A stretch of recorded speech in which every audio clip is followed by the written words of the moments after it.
Hello, welcome to Mortality and Tea. I'm your host, Amy Manning. This is a show where we discuss mortality and our own death experience in order to find a more rich and juicy life. And today on the show, I'm honored to have a dear friend of mine, Scotty Mays. Scotty is a person in long term recovery from substance use disorder and mental health disorder. He is an active member in the recovery community and does various public speaking events throughout the Southwest Ohio region. He is a father and a grandfather, a friend, an advocate. His hobbies include physical fitness, spending time with family, helping others, and stand up comedy. All he strives to be is better than he was yesterday.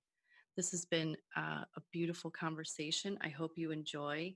Um, it's about finding peace in our life. Scotty really values having peace.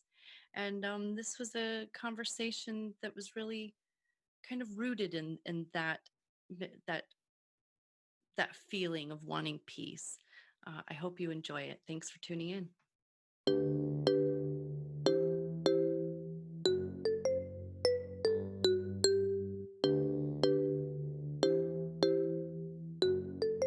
Mortality and Tea with Amy. Welcome to the show, Scotty. It's really I'm really honored to have you on the show. Thank you for being here. It is an honor for me to be on your show. I've been looking forward to this since we talked about it. So thank you for the opportunity. I really appreciate it. You're welcome. For our viewers, Scotty and I have known each other since middle school. Yeah. Middle school, yes. So, standing in gym class together, the awkward phases of middle school and high school. It's been an adventure. And then What a adventures too. journey. Yes. Little did we know we were writing our own story back then. We just thought we were just going through life like we were supposed to, and it was going to be amazing when we were adults. It was a lot of time later. Like, what does it say here? Since we are, mortality and tea. Cheers to your cup over there. Thank you. Cheers. And what does it? What's it say? We're all mad here. We're all This is mad. my little Alice in Wonderland cup. I love it. What are you drinking?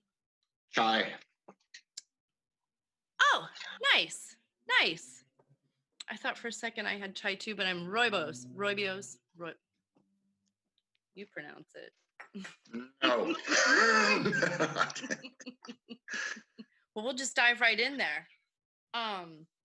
So we've got our cup of tea, and now we're just going to start talking about death.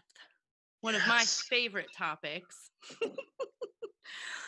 So take me on a journey, if you will, Scotty. What would be your most ideal death?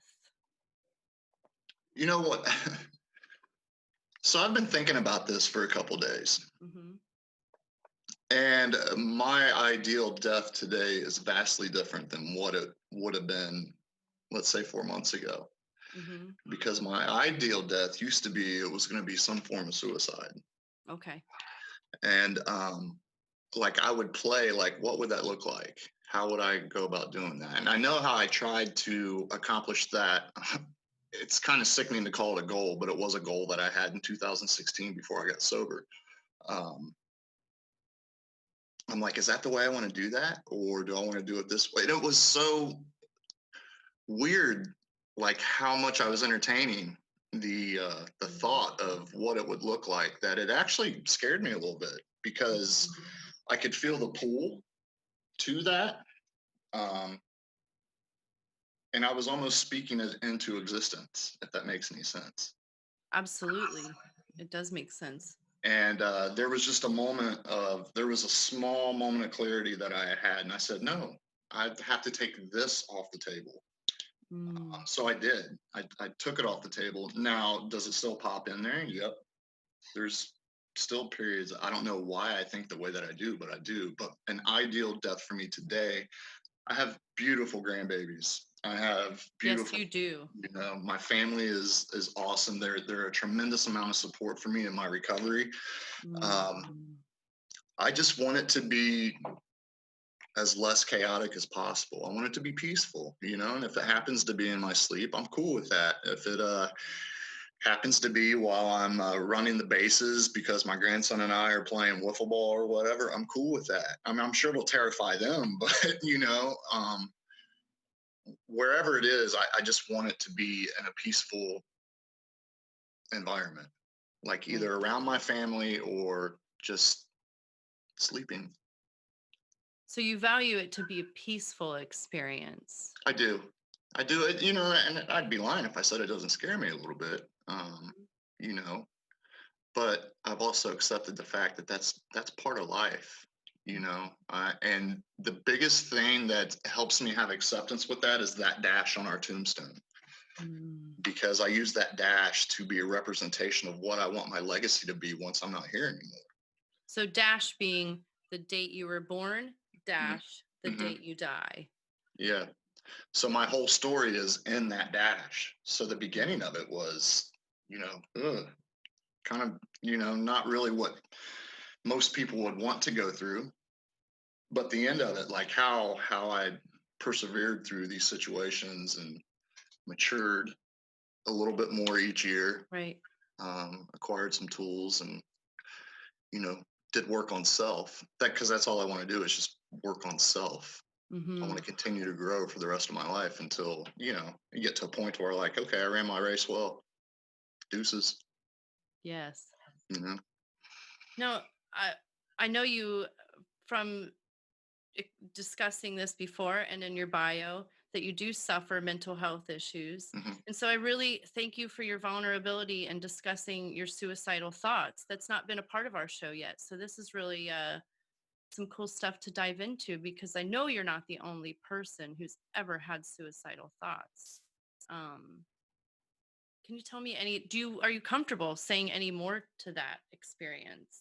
Let's throw it all. Look, I'm transparent for this, so let's get Yeah. raw. Let's get naked. Let's Yeah. let's just throw it all out there.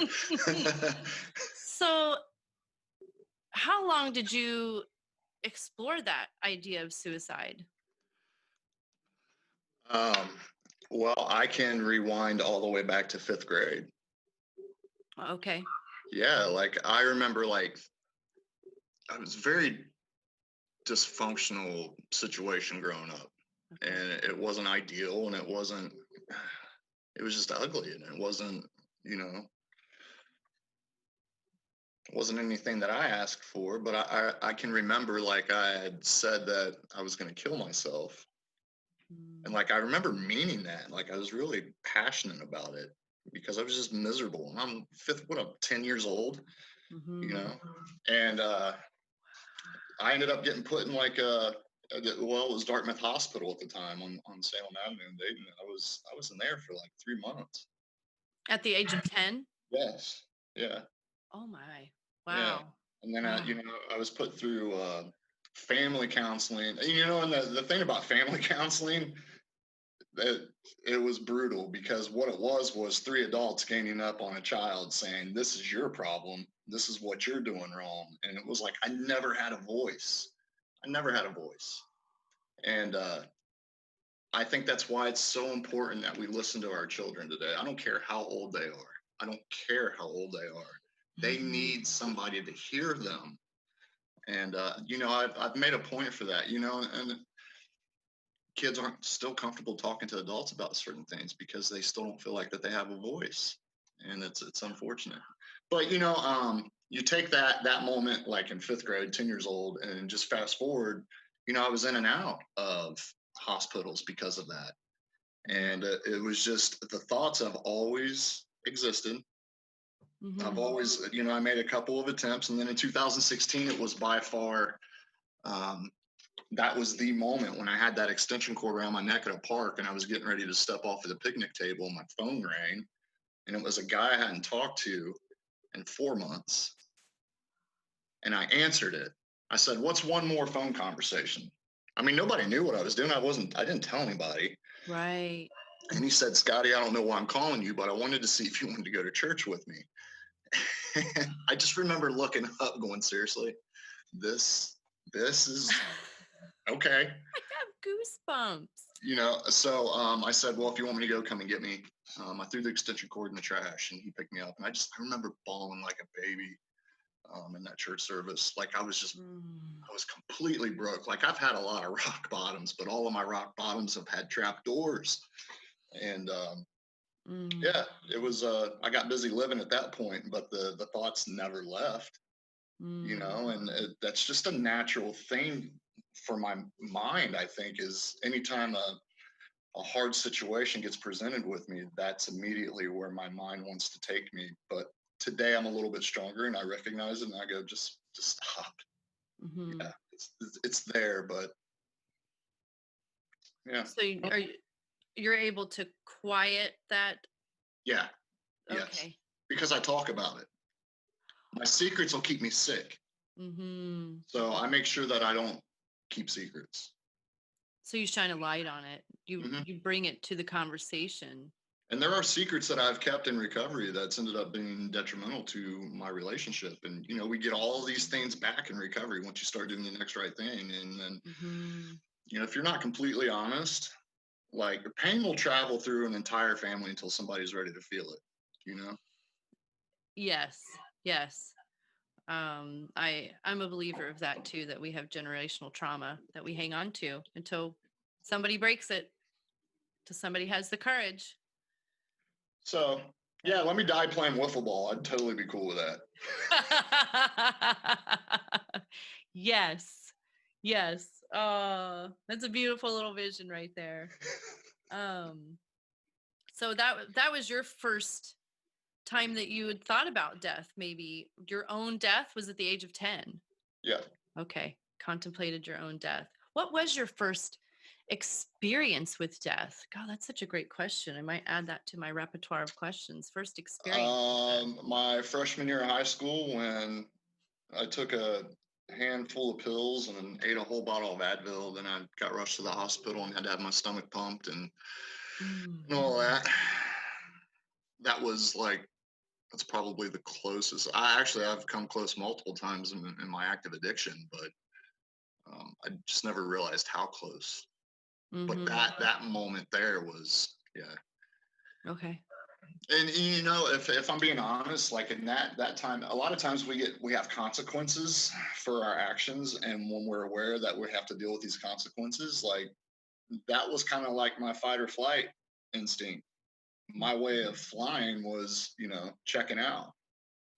And I understand today that if I can face these problems head on, that's where the most growth is going to take place internally. Right. I was too immature back then. Maybe it wasn't even immaturity, it was just timing. It wasn't time for me to understand that process yet. Right. I don't know. It's weird. I'm 44 and I figured out more now than I have in my whole entire life. And I'm still trying to learn how to be an adult. I have heard a very wise woman. I've heard what she said. She goes, "You really don't grow up till you reach 40." I was like, "Okay." It's about right. We've kind of simmered in some of these life experiences and traumas, and then we're like, oh. What is it that causes all that trauma to come flooding though during this period of my life? Because there's a tremendous amount of PTSD and trauma that's starting to show its face, and it's actually contributed to the mental health piece. It was just 3 months ago that I was diagnosed with bipolar disorder. Right. And when I look back, all the way back, even to my youth, like I'm looking at this and I'm like, this all makes sense now.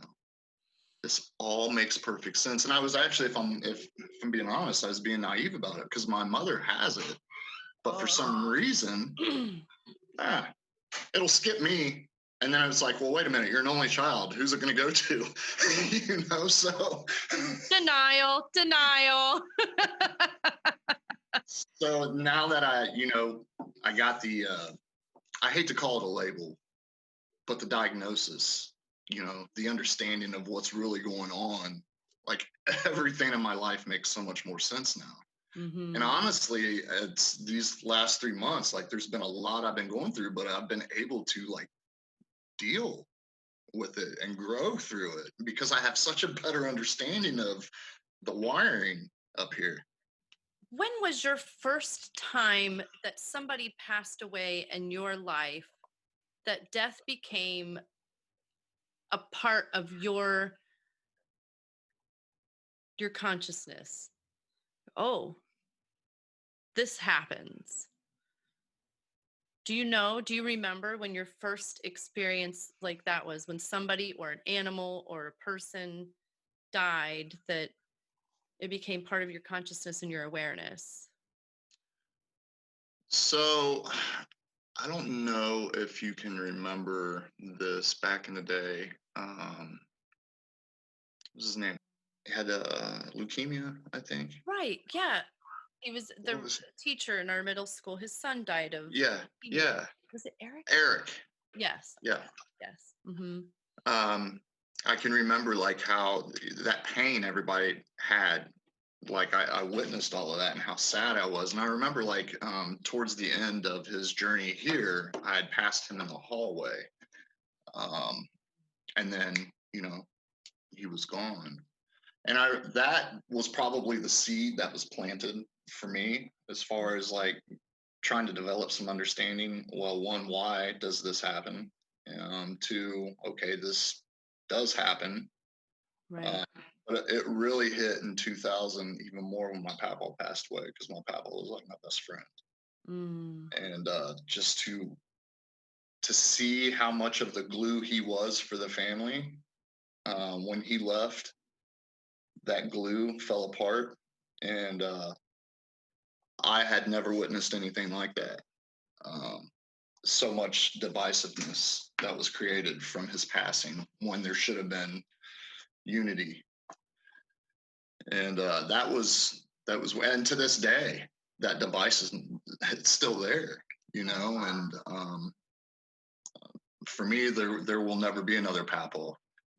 Although I take what those times I had with him and I try to incorporate those into my relationship with my grandbabies today. Because if I'm being honest, I'm like the coolest Papal ever, you know. Imagine you are. How many grandchildren do you have? Five. I could imagine you're really, really cool. Yeah, there is something. So, was it last week? It was the weekend before last. I went over to my ex-wife's house, Erica, who is an amazing mother. I want to give her a shout out because she's, you know, I put her through some serious hell, and she's got a story. But anyway, she is an amazing woman. She really is. She had all the grandbabies, and well, everybody was over there. We were getting together for Parker's birthday. He had just turned 8, and with the quarantine, we weren't able to get together, you know, like we were supposed to. And coincidentally, his birthday falls on the same day as my last day of drinking. So not only is he 8 years old, but it's been 8 years since I've had a drink. Congratulations. Thanks. Yeah, it's anyway. I remember pulling up into the driveway, and my granddaughter, like Gwen, she came running out. Like they all came running out to me, and Gwen jumped in my arms, and she's like, "I've missed you," and that just melts to your heart because, man, I don't know, it's beautiful. I love my grandbabies. When I am when they're in my presence, they bring something out of me, like this energy. Like that is my serenity. It is. I have different types of serenity, but it's a certain type of serenity that I have with them. That just, I don't know. It's beautiful. I don't know what that role is like. I know the role of being a parent, so it's not the same role, huh? It's different. It really is. You know, and I love my kids, but I mean, sorry, Austin, Maddie, kind of love the grandbabies a little bit more. You are a comedian, aren't you? Yeah. Well, and that's open to interpretation. Some people will be like, "Well, he's really not that funny." Well, you know. Oh, funny. Oh, well, you are blessed for sure. I For really sure. am. I Mm-hmm. really am. Mm-hmm. But I lose track of that sometimes when I get caught up in my up here. Mm-hmm. I forget how much gratitude I really do have in my life. So we have your ideal death experiences. You really value it to be as peaceful as possible, whether it's playing t-ball or baseball with your kid, your grandchildren, or just in your sleep, or whether on a deathbed, you just would rather it to be peaceful. That's what Yeah, preferably. you know how you would get to that peaceful space. Is it how you live your everyday life, or is it in that moment? Ooh, that's pretty deep Mm-hmm. because that is my life. It's in moments, Mm-hmm. and every moment is kind of approached differently. But um, today, for me, each moment that is presented to me that I'm in, I do take a peaceful approach to it. Mm-hmm. So it's really like a matter of practice, but there's also got to be an element, I think, an element of submission. Like maybe you don't go through life having this piece, this tool, knowing how to use this piece and then incorporate it into your life. And instead, like, okay, you just found out you have 4 days to live. Now you're freaking out because you're not ready to die. Mm-hmm. But there's a moment that comes where you accept it. Mm. And I think once that acceptance happens, that's where the real peace comes in because you're just like, okay, I'm powerless over this situation. Right.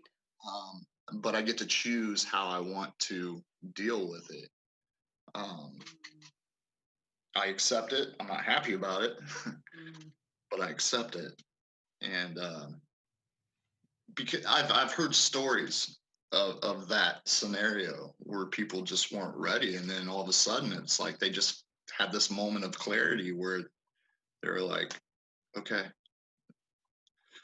Yes. see it, and then they're gone. Mm-hmm. Yes. So yeah, I think for me, like these tools that I've been provided through my higher power, which I choose to call God and, Mother Earth and a bunch of other, whatever. My spirituality isn't just painted into one little corner. Like I want to be so open minded about it that, when I do have that, I want all the peace. It's just I want all of it. Give it all. I want to be buried with my 7 chakras and Is that part of the addictive personality? Just give it all to me. Give me all the peace. that could be a form of instant gratification. Instant gratification, absolutely, yeah. In my studies with death and dying, it was going back to this acceptance bit, is there's those stages of grief that they talk about, that I've heard talked about. And really, from what I'm understanding, is that those stages of grief were not given to people for grieving. It was for the people who were dying. And the last stage, you go through anger, denial, all of these things. And the last stage is acceptance. And that's a part of releasing and letting go, and where peace is kind of acquired, which I learned that because when I was grieving, I was like, why can't I just accept this? It's different. Anyway, that's what I'll say about that. So do we subconsciously go through those stages, not even realizing we're going through those stages once we get to the point of acceptance?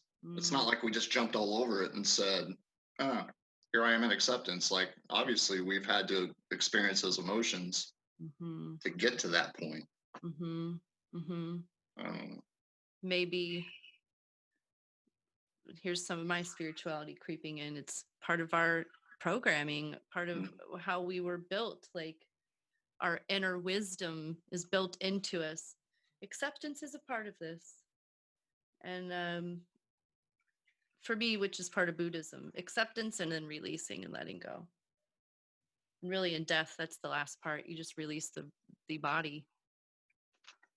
Yeah. which, with the program that I work in my recovery, which is, in the form of Alcoholics Anonymous, like if you read through that big book, you're going to see there's pieces of all kinds of spiritual journeys in there. Like, it's taken from Christianity and Buddhism, and it's that acceptance and letting go. That's a huge part of recovery.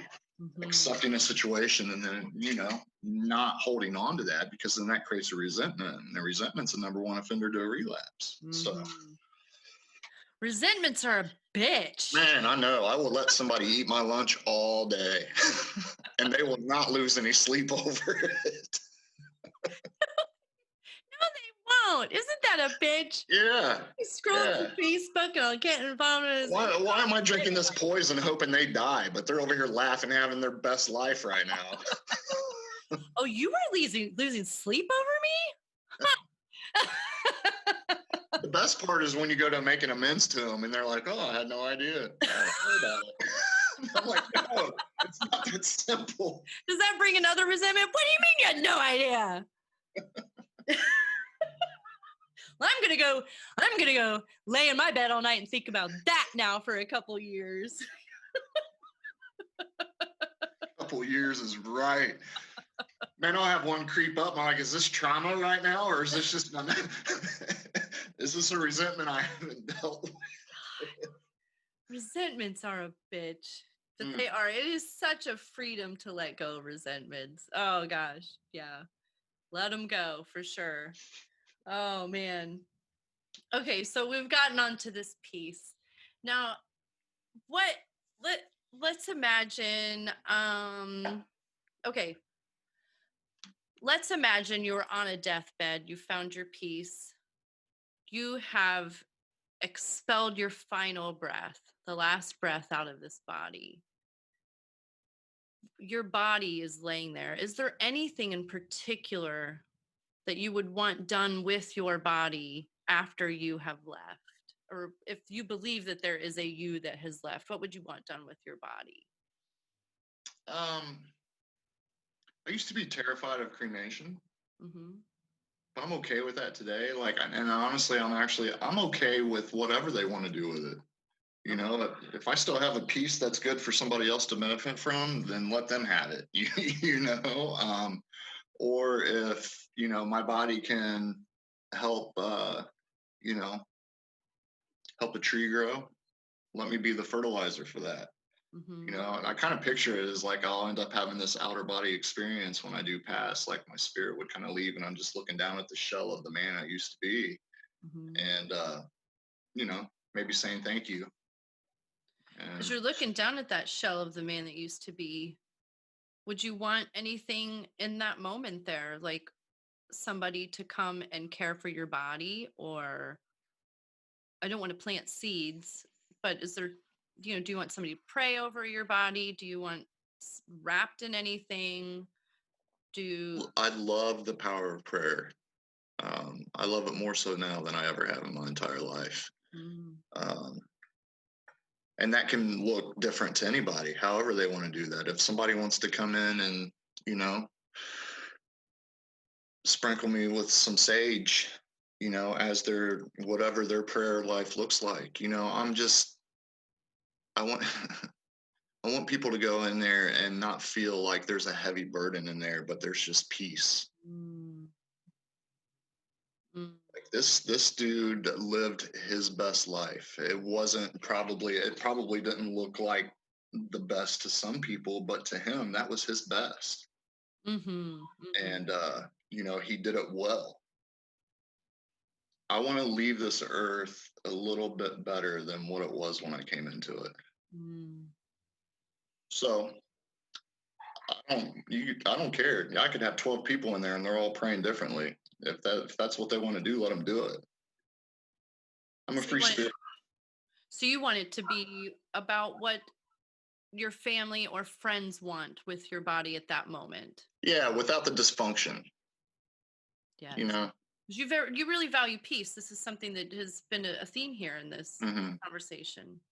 Yeah, the peace has actually become my best friend because I've spent so much time in chaos, and that peace is like, even today, that's a huge part of my medicine Mm-hmm. for me.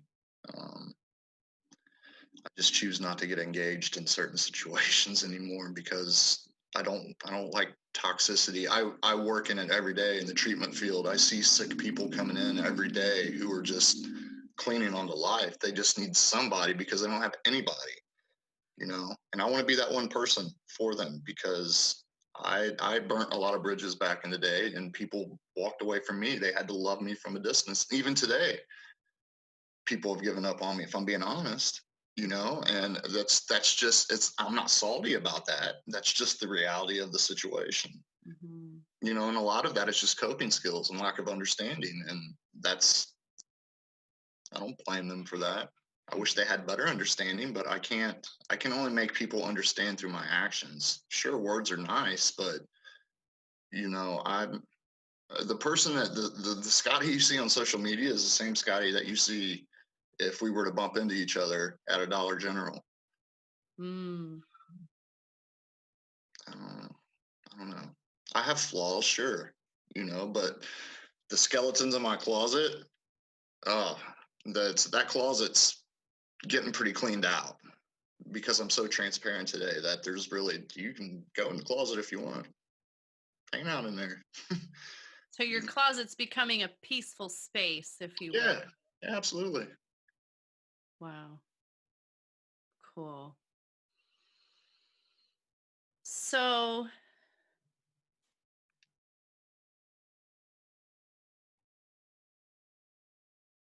okay, so you've died, your body is left behind. What do you believe happens after you pass? Is there an afterlife? What do you believe happens after you die?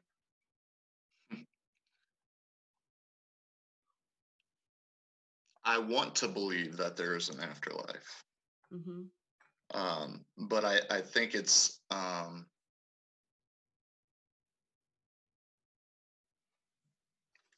don't think it's gonna be what people think it is. Like sure, like I've read this is what it could look like, um, but at the same time, like I don't know. Like, is that just a constant dream state that we stay in? I mean, your brain stops working. I don't know. It's weird. It's complex. Some things are meant to be beyond our understanding, and that's one of those ones where I'm just like, I want to believe that there is um, a heaven of some sort, um, and that can look different to everybody. Like I would love to believe that all the friends that I've lost in drug addiction and family members that I've lost and animals that I've lost, that when I get up there, that's who I'm going to see. Mm-hmm. Um, and if not, then okay, I'm not going to be disappointed. Like if it's just lights out and that's it, okay, all right. But a big part of me would love to. I would love immortality. Mm-hmm. I would love to live forever. That would be amazing. I think. I mean, I don't want to be a bag of bones. Like, what? Abraham was like 500 years old, and I'm like, I don't want to. Like, what that look like? The visual is a little disturbing. Oh God, yeah. Oh geez. Immortality. That's a hard concept to wrap my brain around. Yeah. Like, if we had to choose at what point immortality started, could I get to a certain age to where I look my best and just okay, let's stop it right here and just keep this forever. But here's the thing: we get so caught up in image that it's not even about the image. Mm-hmm. Do you like growing old? Hmm? Do you like growing old? Uh, I think so. Although it kind of blows my mind that I'm 44 years old because my brain still feels like it's 18, and then I sneeze and get a Charlie horse, and I'm like, nope, I'm 44. Definitely 44. Oh. I think the one thing I do love about where I'm at in my age is that so much has been revealed to me in such a short amount of time. that I've been doing this recall, and it's not like it's not a recall of regret, but it's like, man, I wish I could have grasped this at a younger age. But I also understand that I had to go through some things in my life that maybe it wasn't necessarily according to his plan, but the beauty of free will, it's a blessing and a curse. Um, that he knew that this was the path I was going to go down, but he also knew that there was going to be a purpose behind it. And like I see, and that was my biggest question. I I remember I was eating dinner with Erica one day at Fridays, and we were like, I was 20, we were like 22, 23 years old. And I don't know why this is stuck in my head, but I looked at her and I said, I refuse to accept this is the way our life is going to be for the rest of our life. Because we were struggling with that. And we've always struggled because I created a toxic environment. And then you throw codependency in there, and oh man, it's not pretty. The word dependencies and codependency for a reason. So, but like my idea of that at the time was more from a materialistic standpoint. But looking back now to where I'm at now, looking back then to where I'm at now, it's not even about the materialistic part of it. Like, I'm not who I was then. And that's the thing. Like, if people got to know the Scott now, like, this is the Scott that was always meant to be forever. My entire life, this is who I was supposed to be. But I had to go through some pretty dark times to get to that point.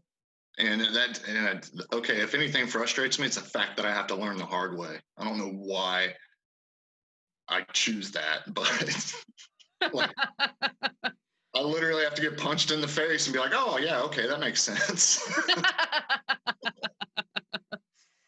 Dang it. But so this then is it, so there was a part of you that has died away already. Oh yeah. Yes. So death occurs throughout a lifetime too. And that's a huge part of my story when I'm sharing my story is that, yeah, the old Scott, I wouldn't say he's necessarily dead. He's just in a coma. Because if I'm being honest, I'm eligible for a relapse just like anybody else is. Okay. The biggest thing for me though is like I definitely have another relapse in me, but I'm not so sure I have another recovery in me. So that's a strong motivator for me to stay on this path that I'm on. And I have been dealt with so many situations in my journey in recovery that it's like there's a lot of people who they would have used that to justify relapse. And what I do when that crops up, it's not that I entertain the idea of a relapse. I go, that's not an option because that's too easy. That is too easy. I love growing today. I love learning experiences. And no matter how ugly and uncomfortable it gets, I embrace all of those moments. And they're painful and it's riddled with anxiety. And you want to scream at the top of your lungs and you cry. And sometimes you're laughing. And it's like, I don't know, it's a cleansing, so to speak. A cleansing. Yeah, because I'm able to look a little bit deeper inside and go, okay, what is my part in this situation that is happening right now? Most of the time, like I have a huge part in it. Otherwise the circumstance wouldn't have been created in the first place. Because I get to choose how I want to react to things that come my way and how I want to address certain things. And if I put my hands and myself in a situation, I will make a mess, complete mess. Like I have to,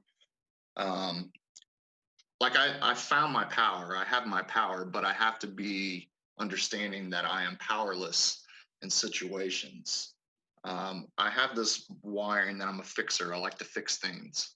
So I'll just jump in and try and fix it. And usually what happens, it's like, if I can use a dated reference, it's like Home Improvement, Tim the Toolman Taylor, he just blows his house up or something, it's It's like that. I make a mess. I make a mess. I love so hard that I make a mess. Does that make any sense? It does. It does. Yes. Yes. Constantly, like, I'll overthink a situation. I'll overthink. And then when I learn the hard way, then I go, okay, let's take a huge step back from this. Let's open this up and let's take a look at okay, so let's take a look at this piece right here. Oh, yeah, I really shouldn't have carried that piece with me. I don't need that piece, because if I'm holding on to this piece, I have no peace. I don't know. There's a perspective you could throw to it to where I could act like, woe is me, but it's not like that. It's not a pity party. It's a teaching moment. Does that make any sense? Because sometimes I feel like, what is coming out of my mouth right now? This is weird. You're spewing wisdom. It's great. Yeah. No, no, thank you. I appreciate that. Our next questions, these last two questions well, for me, I feel like they're kind of a doozy. It's asking to go into a pretty vulnerable space, but do you have anything you regret not doing? Like, say you were to die today, you're running on the baseball field with your grandkids and you collapse today. Would you have anything you regret not doing so far in this life?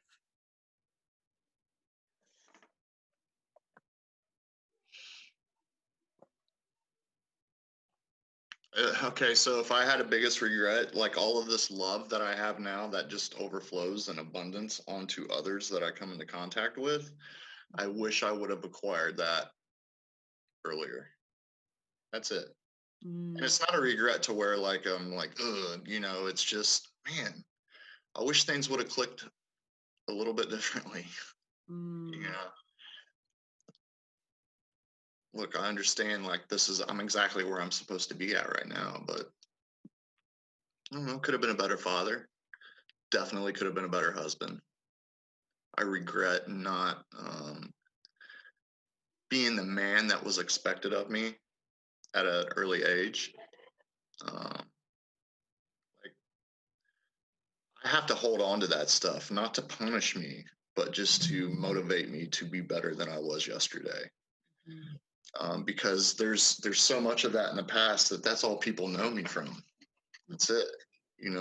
Like seriously, like there was a group of us that just used to kick it all the time. It was like a brotherhood, and it's dissolved.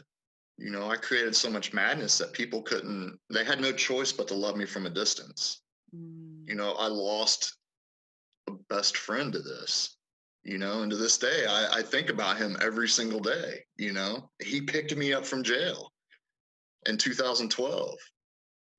And, he lit a fire under my ass. He ripped me a new one, during that period.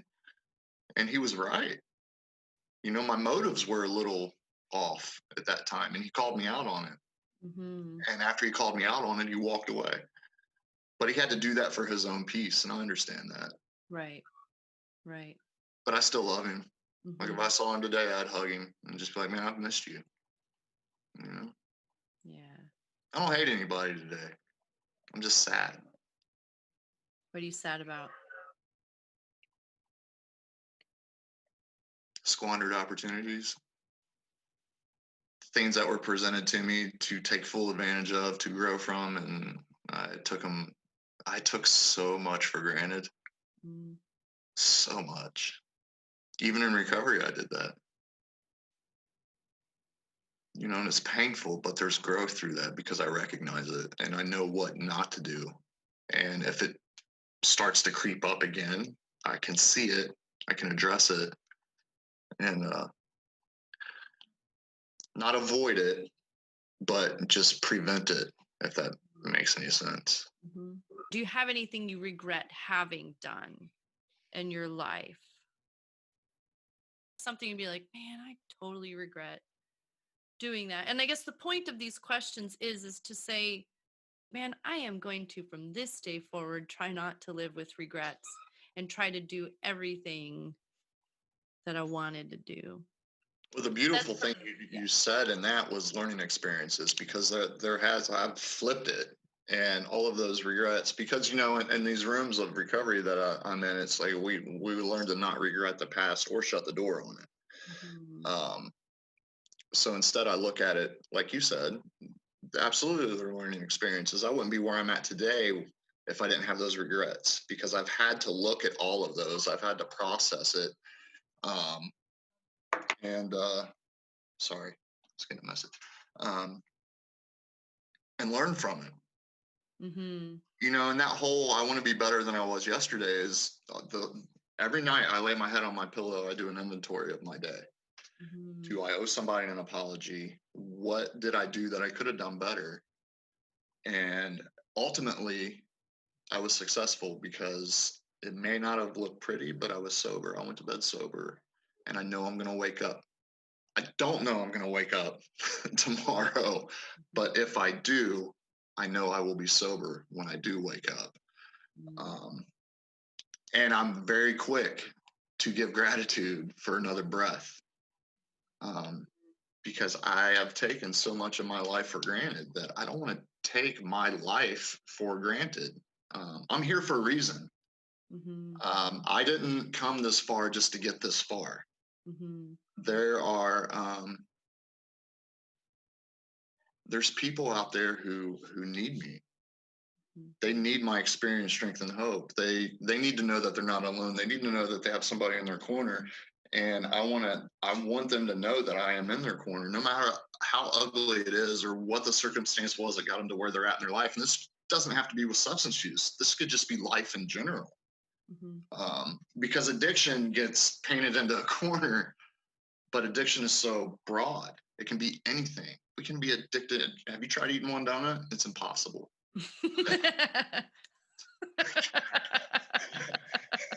I've watched a bag of donuts go out of this house so quick. And those bags of carrots are just sitting there.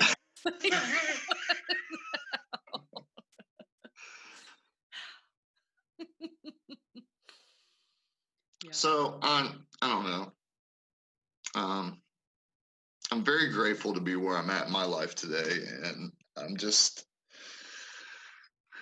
I do get over it. So look, I know I talk about how I'm sad a lot, but I have a tremendous amount of happiness too. And I carry both of those with me. And it's just so weird. I can't explain it to anybody, because I don't know if it makes any sense, but I can be sad and happy at the same time. I can love and feel the pain of love at the same time. It's weird. I don't know. Somebody asked me the other day, it's like, it's been 8 years since you drank. Are you going to drink again? I'm like, probably not. And they're like, why not? I was like, because I'll smoke crack. And they were like, that's a little extreme. I'm like, I know. Know why that happens. It just happens. So I can't. I'm not going to do it. Right.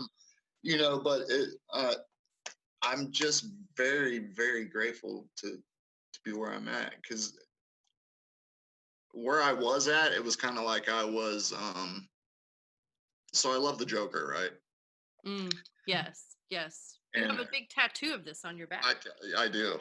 And I'm so drawn to him because he's just a mess. But through all of that mess, he actually has a caring heart. He does care. And it's weird to see, like, even in some of the cartoons that if you watch him, like, you can see, you can feel like there's a soft spot that he has in there. But it's, his ego kind of gets in the way a little bit. That's my biggest regret right there, is letting my ego get in the way of some things, because ego is but during that, I have the superpower, right? And it's called manipulation. Oh, yeah. Back in the day, like, that was my best tool. I could manipulate a shirt off of somebody's back, or I could manipulate them into giving me money so I could go and get my fix like I needed to, and it was a piece of cake, right? Have no intention of paying them back. But today, I use that manipulation for good. So what I do is I manipulate you into believing in yourself, into loving yourself, Yeah. into knowing that you are capable of more than what you give yourself credit for. And it is so much better on this side of the fence, because you're using the power for good, right? Sure. Um, I don't know. I don't know, Amy. Oh, This I don't is know either. I will go back. I want to go back just for a second when you were talking about being sad and mhm. joyful at the same time. And as far as mental health goes, for me in depression, that was something, it was like this sadness doesn't belong. And the more I tried not to be the sad, the more it made me sad. And I feel like when I've learned that it all belongs, all of those feelings, the sadness, the joy, that the more we try to run away from them, the more we try to run away from death, the more we try to run away from life, the more we deny it what the juiciness of what it all is there for us. And so um it all belongs. The Yeah, joy because and where is the growth going to take place if we don't have any sort of negativity in our life? oh yeah. I think That's where the most growth happens if we allow it. mm-hmm. This positivity movement can be rather corrosive. It's to me it's very rather dangerous. Like this negativity belongs. Mhm. Fear, no. I well, that's not fair. Well, there's Fear healthy belongs fears. to like I'm standing in the middle of the road and a car is coming at me. I better have this fear for a moment so I get the fuck out of the Yeah, way. yeah, that's a healthy fear. Right. But to be afraid of Change. what are people going to think of me? What is it, the irrational fears. Their fears in a brief moment are very important, Um, but it all belongs. I think that's where I was it getting at. does. That it all It belongs. does. The sorrow, the joy, the all of it. And death. Death belongs too. Yes, it does. I I'm wish very I proud of you, by the way. I think that's really cool that you have that set of skills, and it's beautiful. It's beautiful. thank you. First, I'd like to thank Scotty Mays for spending time with me to explore his own death experience. And I'd like to thank his family for sharing him with us. This was a great conversation. Something I took away from it was having peace, trying to live days in peace and moments in peace so that when we do pass away, for him, his value is to have it as a peaceful experience. One other thing I took away from this is a quote from Scotty Mays is, some things are meant to be beyond our understanding. With that, I leave you. Thank you for joining us. Have a wonderful, rich, and juicy life. Bye bye.